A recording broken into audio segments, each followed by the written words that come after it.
പിന്നെ നാടൻ അയല മുളകിട്ടതിൻ്റെ റെസിപ്പി കേട്ടോ. അതിനായിട്ട് ഞാൻ എടുത്തിട്ടുള്ളത് ഒരു തക്കാളിയാണ്. അത് ചട്ടിയിൽ അരിഞ്ഞിട്ട് കൊടുക്കുക. എന്നിട്ട് അതിൻ്റെ കൂടത്തിൽ തന്നെ നമുക്ക് കല്ലുപ്പിട്ട് കൊടുക്കുക.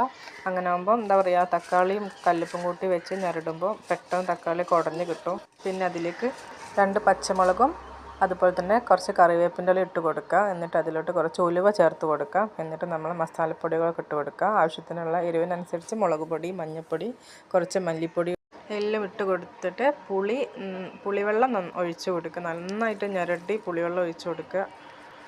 അടുപ്പിൽ വെക്കുന്നതിന് മുന്നേ അതിലിട്ട് കുറച്ച് മല്ലിച്ചപ്പ് അരിഞ്ഞിടുക. എല്ലാം ഇട്ടതിന് ശേഷം നമുക്കത് അടുപ്പിൽ വെച്ച് കൊടുക്കുക. എന്നിട്ട് നന്നായിട്ട് തിളച്ച് വരുമ്പം ഗ്യാസ് സിമ്മിലാക്കിങ്ങാണ്ട് നമുക്ക് മസാലയൊക്കെ ഒന്ന് വെന്ത് വന്നതിന് ശേഷം തീ കൂട്ടി നമുക്ക് മീനിട്ട് കൊടുക്കാം.